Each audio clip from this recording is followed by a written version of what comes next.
News conference. Let's get to our political panel of the day, though. Off the back of that news conference, Anna Lee, Labor MP, is joining us from Perth. Tim Wilson is joining us from our Melbourne studio. Thanks both for your time today. I might actually start on MyHealth and some more headlines around about people trying to withdraw from MyHealth, some of them encountering problems with withdrawing in time, busy lines apparently. Tim Wilson, do we need to perhaps look at delaying again the cut-off date?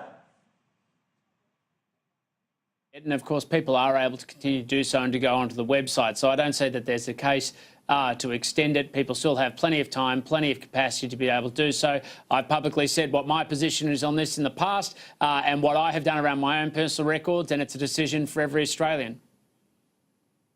You have. So have you been won over at all by the latest assurances from the Minister, more protections, for example, safeguards around how the information would be used? Are you still withdrawing? I already have, and I think the new protection safeguards do address some of the core issues that I raised, as others did, before the recent changes. In fact, some of the new measures that the Health Minister is introducing now are incredibly important because it makes sure that people's security and medical privacy is protected. It can't be used as a pathway to try and identify other information about you, and it also means that there'll be the companies won't be able to use it as the pathway to pressure people to get MyHealth records. All very sensible, constructive proposals by the Health Minister. Your message, though, Tim Wilson, is basically make up your own mind. Of course, and that's been the message of the government, and I've made up my mind, and other Australians will make up their minds based on their concerns around medical privacy and making sure they get the best health care, and it's up for them to decide. Anna Lee, what about your message to voters? Have you been won over by more assurances made by the Minister, as you heard from Tim Wilson, that you can't pursue people? There's no sneaky back way to get, for example, address details with concerns that could lead to perpetuating domestic violence? Oh, Tom, I'm not surprised that the system has crashed with so many people wanting to withdraw from MyHealth, given this government's appalling track record with the internet and with the census. Australians are rightly suspicious of this government's capacity to be able to handle their privacy and their confidentiality of their information. So I think that's the main point at the moment, is that we've got a system that's crashing as so many people rush to withdraw from this because they simply do not trust the government on this. But it's something Labor said in Train. What's Labor's message right now to people on this MyHealth program, which is supposed to, help people? It might save lives if people look up the system in years to come, you find out you're allergic to something, something's not administered as a result. What's your message to voters? Well, I'd like to see voters being given assurances that their privacy is protected, that their confidentiality is protected, that they're not going to have their address or their contact details leaked to somebody who may wish them harm, if they've been given by the government. Are the assurances enough that the government has given on those very points? Well, I'd like to look. Well, I think we need to look at the government's track record on this. They don't have a healthy track record on assuring these things. You can laugh all you like, Tim, but it's a fact. And I think that when you ask for assurances and they're given, and then you ignore them, it actually isn't a credible argument. And look, I've raised my own concerns around medical privacy. I've been very straight up and upfront about them, but the starting point should be, if you demand assurances and you're given them and they're entrenched in law, then that threshold has actually been met. Tim, so let's have a look at the track record. And what I'm saying is that at the moment, what we've got is a large number of Australians who are rushing to remove themselves from the MyHealth program, okay, and it's because they don't trust this government on it. It's important what message Labor gives out. You're saying they don't trust the government. Do you trust the government on the assurances they've given? I don't trust the government given their track record on these kinds of things at all. I don't trust them, and I'm wary of it. So is that your message to voters? Opt out because the government can't be trusted? My message for voters is make your own decision. Have a look at the track record of the government. Make your own decision that's in your own best interests. All right, there you go. Well, and does that mean you're opting out yourself, Anna Lee? Yes, I am. There you go. We've got two opt-outs on the program. I suppose you're at least agreeing on what to actually do on that. Let's turn to superannuation. We might find furious agreement all day today on the program. A Grattan Institute report suggests most people are retiring comfortably, and in fact, in many circumstances, they're going to have more money available to them in retirement than they would in everyday life. Tim Wilson, is this a reason to rethink, maybe abandon altogether the increase of compulsory super up to 12%?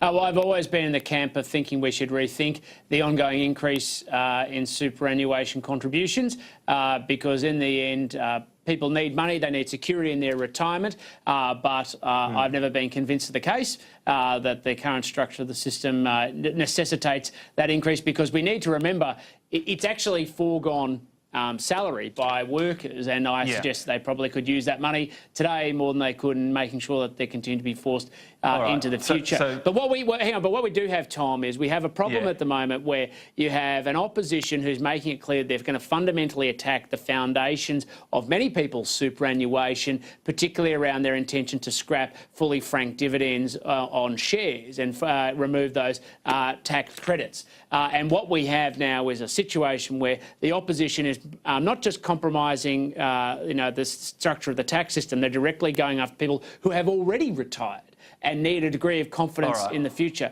That's why we're doing a parliamentary inquiry, and if you'd like to make a submission against it, you should go to stoptheretirementtax.com.au. All right, nice pivot there, Tim Wilson, but can I just clarify, beyond a rethink, would you just say, let's get rid of this move to 12%? Would you be that firm? No, I'm just saying that it's one of those things that I've always had a view on. I'll continue to have that view, and I'm going to see how these issues play out. What's clear is, of course, but that... you said the view on rethink. Your view would be, if you had the levers, you'd go, let's not go there. No, I would make every decision in a cautioned and informed way. We have a report. It's an interesting report. It shows a lot of information about retirement and retirement security, about what people need to make sure they're able to retire with confidence. And I don't think we should rash to any decisions, just like we shouldn't rush to the insane proposal put forward by the opposition around fully franked dividends. Another neat pivot, but Anna Lee, I'll ask you the same question. Given what we're reading today in this report, and the Grattan Institute also says, let's spend the money elsewhere. The government foregoes revenue, remember, on increasing the superannuation guarantee. They say, well, you should use it for rent assistance. Is this something that should be looked at, delaying or scrapping the increase to 12%? Well, Labor's committed to increasing the compulsory contributions to 12%. We've made that very clear. We also put in place a timetable to install this in a measured way, which the government has delayed and delayed and delayed on. Superannuation can really seem like rocket science sometimes, but I think, if we just have a look at the forecast, and you can't argue the fact that we have an ageing population. You can't argue the fact that people are living longer. You can't argue the fact that as we move into the future, the pension is going to cost us more and more. So we need to be planning ahead for the future.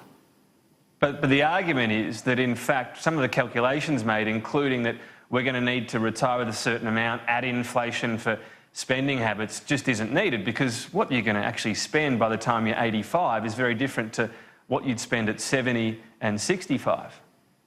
And the Grattan Institute has long held this view about an opposition to increasing the compulsory super. Labor respectfully disagrees with that. We stand by our policy of ensuring that Australians can be comfortable in their later years. We didn't quite get to agreement on that topic, but perhaps next time. Anna Lee, Tim Wilson, thanks for your time today. One quick one, Tom. I just want to ask, who is it who's never voted for Mark Latham to be Prime Minister? Anna Lee, can you put your hand up? No. What was the question? Put your hand up if you've never voted for Mark Latham to be Prime Minister. Oh. All right. Well, I haven't ever voted for him, but I'm not going to... but I don't know what you're pointing at. I'm not going to do the Vox poll. We're going to have to leave it there. Tim Wilson trying to take over as host. Perhaps next time, Anna Lee, Tim Wilson. We will speak in a fortnight's time as regular. We're going to have